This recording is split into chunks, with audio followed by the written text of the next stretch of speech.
Terima kasih pemirsa, Anda masih bergabung bersama kami di Berita Padang. Berikut kami sajikan kembali 3 berita utama hari ini. Usai banjir bandang menghantam daerah Palembayan Agam, hingga kini listrik belum menyala dan air pun tak mengalir. Seorang korban tanah longsor di Tanah Datar ditemukan tim SAR gabungan dalam kondisi meninggal dunia. Sebanyak 15 anggota tim DVI Mabes Polri diperbantukan untuk identifikasi korban bencana alam di Sumbar.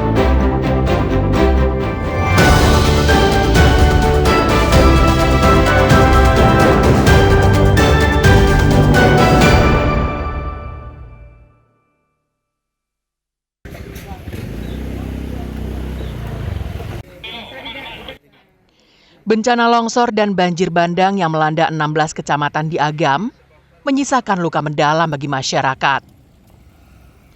Lebih dari 150 warga meninggal dan hampir 100 orang dinyatakan hilang.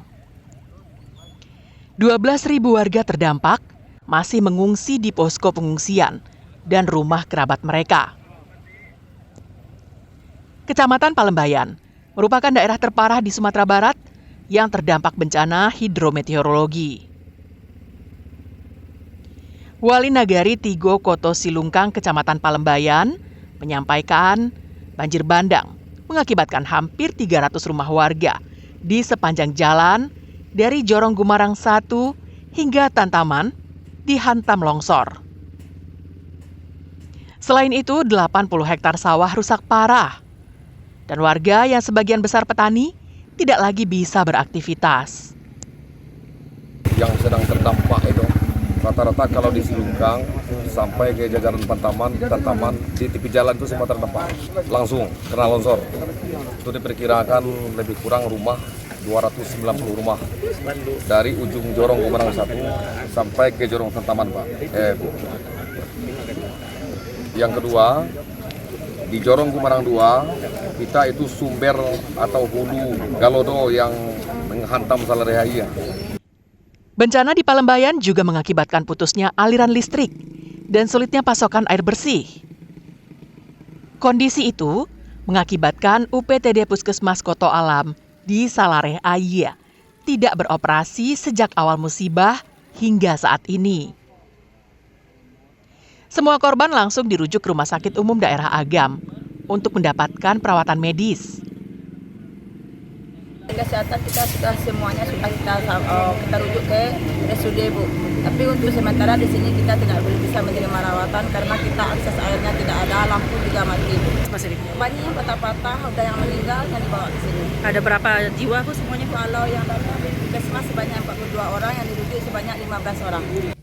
Saat ini, masyarakat bersama relawan mulai menyingkirkan material yang menghambat akses. Di Kecamatan Palupuh, warga kesulitan mendapatkan pasokan BBM, sehingga menyulitkan relawan menjangkau lokasi.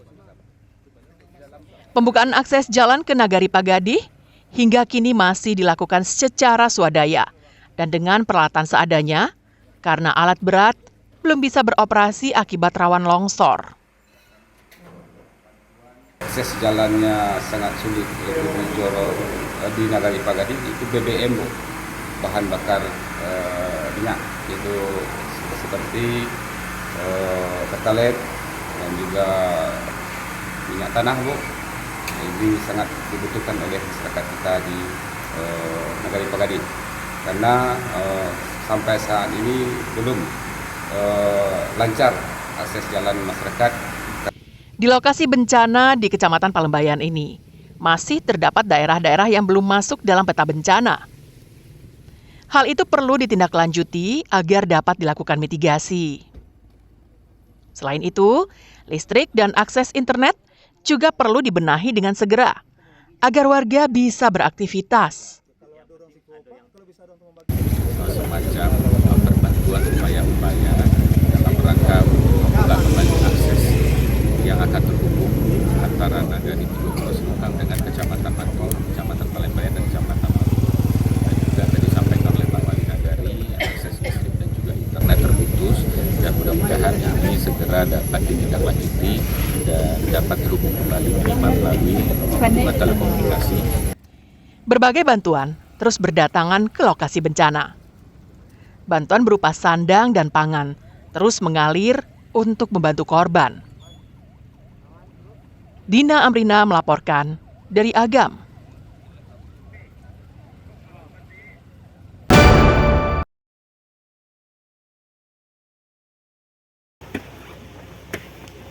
Setelah 7 hari pencarian tanpa henti, harapan keluarga dan tim SAR gabungan akhirnya menemukan jawaban.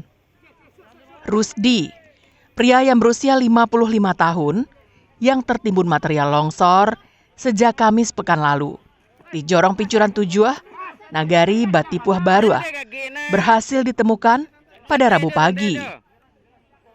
Lumpur yang tebal, medan yang sulit, dan curah hujan yang kerap mengguyur menyebabkan proses pencarian berlangsung dramatis dan penuh risiko.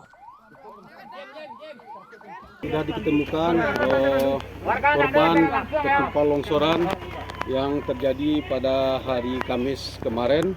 Alhamdulillah pagi ini tim SAR gabungan telah melakukan pencarian. Alhamdulillah pagi ini sudah ditemukan.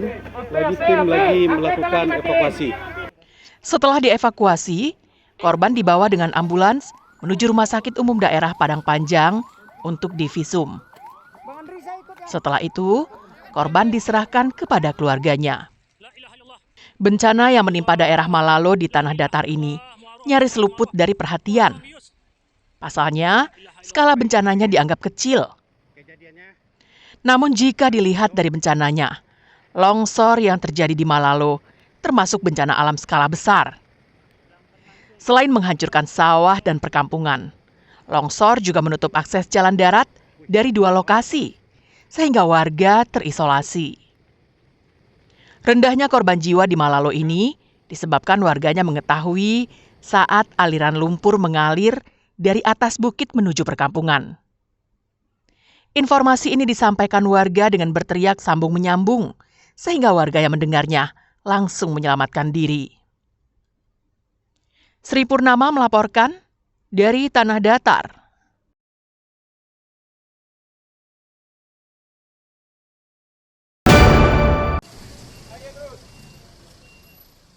Sebanyak 15 orang tim Disaster Victim Identification atau DVI Pusdokes Mabes Polri didatangkan ke Sumatera Barat untuk membantu proses identifikasi korban bencana alam pada hari Kamis.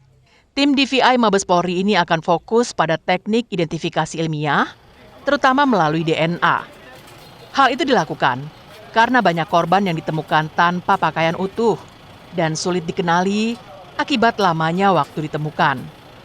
Wakapolri Komjen Dedi Prasetyo saat mengunjungi Rumah Sakit Bayangkara Padang mengatakan bahwa sebagian anggota tim, termasuk dokter forensik dan pakar DNA, ditempatkan di Agam, wilayah dengan jumlah korban terbanyak. Saat ini, prioritas utama anggota tim adalah mengumpulkan contoh DNA pembanding dari keluarga korban yang melapor hilang di posko antemortem. Contoh ini diambil melalui usap atau swab bagian dalam pipi, dan hasilnya akan dibawa ke Jakarta untuk diperiksa. Sementara itu, contoh DNA dari bagian tubuh jenazah korban juga telah diambil. DNA merupakan molekul yang membawa semua informasi genetik untuk perkembangan, fungsi, dan reproduksi makhluk hidup. Informasi genetik dalam DNA menentukan sifat-sifat seperti warna mata, tinggi badan, dan risiko penyakit tertentu yang diwariskan dari generasi ke generasi. Petugas DVI akan mencocokkan contoh DNA dari korban dengan DNA dari kerabatnya. Maka harus dengan menggunakan DNA. Nah, DNA ini kita mintakan dari pihak keluarga korban. Kita sudah punya laporan DNA yang cukup cepat di Jakarta. Mungkin dalam waktu 3 hari dengan tes DNA bisa langsung disampaikan kepada pihak keluarga. Sehingga jenazah yang ada di seluruh rumah sakit Polri ini bisa diserahkan dan sudah dimakamkan. Proses pemeriksaan DNA ini diperkirakan memakan waktu yang bervariasi lebih dari 3 hari. Tergantung kondisi contoh DNA yang diperoleh. Semakin lama jenazah, maka DNA-nya juga semakin rusak. Robiham melaporkan dari Padang.